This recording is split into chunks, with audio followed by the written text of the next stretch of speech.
Mobile phone કે અન્ય કોઈ ડિવાઇસને પૂરી રીતે ચાર્જ કર્યા પછી ઘણા લોકો ચાર્જરને પ્લગમાં લગાવીને રાખે છે. તેમને લાગે છે કે આવું કરવાથી કોઈ નુકસાન થતું નથી, પરંતુ નિષ્ણાતો માને છે કે આવી ટેવ જોખમભરી હોઈ શકે છે, કારણ કે જ્યારે તમારો ફોન જોડાયેલો નથી ત્યારે પણ ચાર્જર થોડો વીજ પ્રવાહ તો ખેંચે જ છે. સમય સાથે આ સતત ઉર્જા પ્રવાહ ચાર્જરને વધુ ગરમ કરી શકે છે. ખાસ કરીને સસ્તા કે જૂના ચાર્જરમાં વધારે ગરમીના કારણે આગ લાગવા જેવી ઘટના પણ બની શકે છે.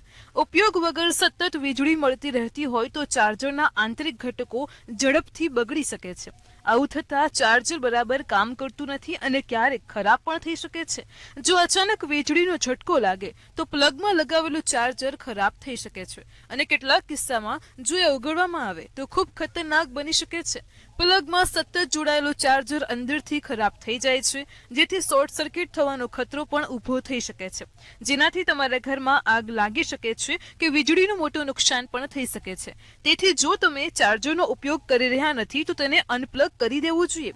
તે તમારા ડિવાઇસ માટે વધુ સુરક્ષિત અને સારી ટેવ છે. આવી જ માહિતી માટે જોતા રહો મંતવ્ય ન્યૂઝ.